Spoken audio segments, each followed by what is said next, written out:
ওকে। ধর্মনিরপেক্ষ কথাটার ইংরেজি হচ্ছে সেকুলারিজম, যেটা নিয়ে এরা এখন বর্তমানে আমাদের দেশের মানে ইসলামী সম্প্রদায়ের মধ্যে এই নিয়ে একটা ভুল বুঝাবুঝি আছে। হুম। তারা মনে করে সেকুলারিজম মানে নাস্তিকতা, সেটা সঠিক নয়। হুম। সেকুলারিজম মানে হচ্ছে দুনিয়াদারি। আচ্ছা। কারণ সেকুলার কথার অর্থ যদি তারা বুঝতো তাহলে তারা এটা বলতেন না। তারা হুম। সেকুলার বলতে নাস্তিক মনে করেন। সেকুলার শব্দের আক্ষরিক করতে হচ্ছে সেকুলার এবং সার্কুলার পরস্পর বিপরীত শব্দ। হুম। সার্কুলার মানে যেটা বৃত্তাকারে চলে, হুম। সেকুলার মানে বৃত্তাকার নয়, যেটা এগিয়ে চলে। হুম। হুম। সেকুলার শব্দের আক্ষরিক করতে হচ্ছে আপনার হুম। নন সিক্লিক্যাল, হুম। যা বৃত্তাকার নয়। তার মানে হুম। কি, আগে আমাদের দেশের মানুষ মনে করতো মানুষ জন্মায়, দুঃখ পায় এবং মারা যায়, হুম। জীবন হচ্ছে একটা বৃত্তের মধ্যে চলে। আমরা আমাদের পূর্বপুরুষ যে ভাবে জন্মগ্রহণ করেছে এবং একই বৃত্তি অবলম্বন করেছে, কুমারের ছেলে কুমার থাকবে, ব্রাহ্মণের ছেলে ব্রাহ্মণ থাকবে, চামারের ছেলে চামার থাকবে, এটা হচ্ছে বৃত্তি। আমরা এখন পেশাকে বৃত্তি বলি না। হুম। বৃত্তিকে ছাড়িয়ে গিয়ে আপনি জন্মাতে পারেন কামারের ঘরে, কিন্তু আপনি প্রধানমন্ত্রী হতে পারেন। হুম। এইটা নেপোলিয়নের সময় ফ্রান্সে বাস্তবায়িত হয়েছে। নিম্ন পরিবারের ছেলে উচ্চপদ দখল করেছে, পুরনো হুম।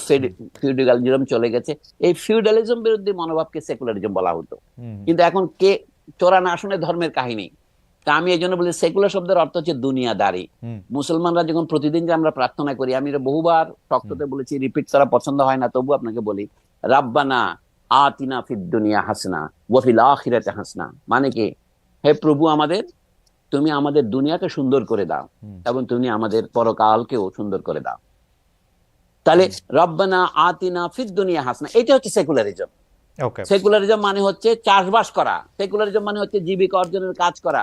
এই জন্য হাদিসে আছে আদ দুনিয়া মাজরাআতুল আখিরা, ওকে। দুনিয়া হচ্ছে আখিরাতের শস্যক্ষেত্র। হুম। এই আখিরাতের শস্যক্ষেত্রটা হচ্ছে সেকুলারিজম। ওকে। চাষবাস করাটা সেকুলার কাজ। এই যে আপনি বললেন না কথা বিক্রি করে খান, এটা তো হুম। সেকুলারিজম। আপনি কি এটা বন্ধ করবেন? স্যার আমি খালেদ মাহমুদ, মহিউদ্দিন খালেদ স্যার। মহিউদ্দিন যে ডয়েশে ভেলে ছাড়িয়ে ঠিকানায় আসছে, এটা হচ্ছে সেকুলারিজম। এটা আপনার পেশা।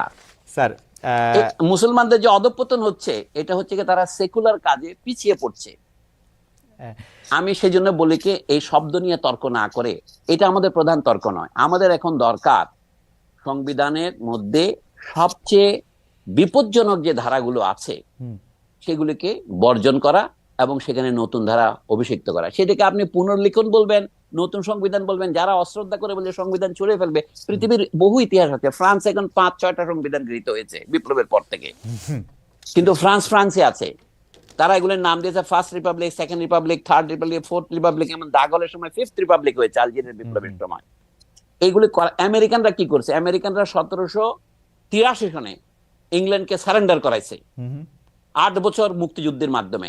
এ লোক এগুলি ভুলে যায়, যেখানে আপনি বসে আছেন সেখানে ফিলাডেলফিয়া সম্মেলনে। তারপরে তারা আর্টিকেলস অফ কনফেডারেশন বলে প্রথম সংবিধান গ্রহণ করে 1783-তে। হুম। সেইটা 4 বছর পরে ছুড়ে ফেলে দিয়ে তারা 1787-তে একটা সংবিধান গ্রহণ করার 4 বছর পরে দেখলে কি, আরে এই সংবিধান তো অপূর্ণ। তখন তারা বিল অফ রাইটস 10টা অ্যামেন্ডমেন্ট সহ গ্রহণ করে 1791-তে, আবার 4 বছর পরে। হুম। তো তাতে কি আমেরিকান রিপাবলিকের কোনো ক্ষতি হয়েছে? হুম। তারা ওখানে লিখছে কি, in order to make a more perfect union. এটা ছিল আমেরিকাদের 13টা প্রদেশ বা 13টা পুরনো কলোনি মিলে একটা মোর perfect United states of America গঠন করার জন্য করেছে। আমি মনে করি আমাদের এখানে ওই যে আমাদের অধিবাসীগণ বাঙালি বলিয়া গণ্য হইবেন, এটা বাদ দেওয়া দরকার।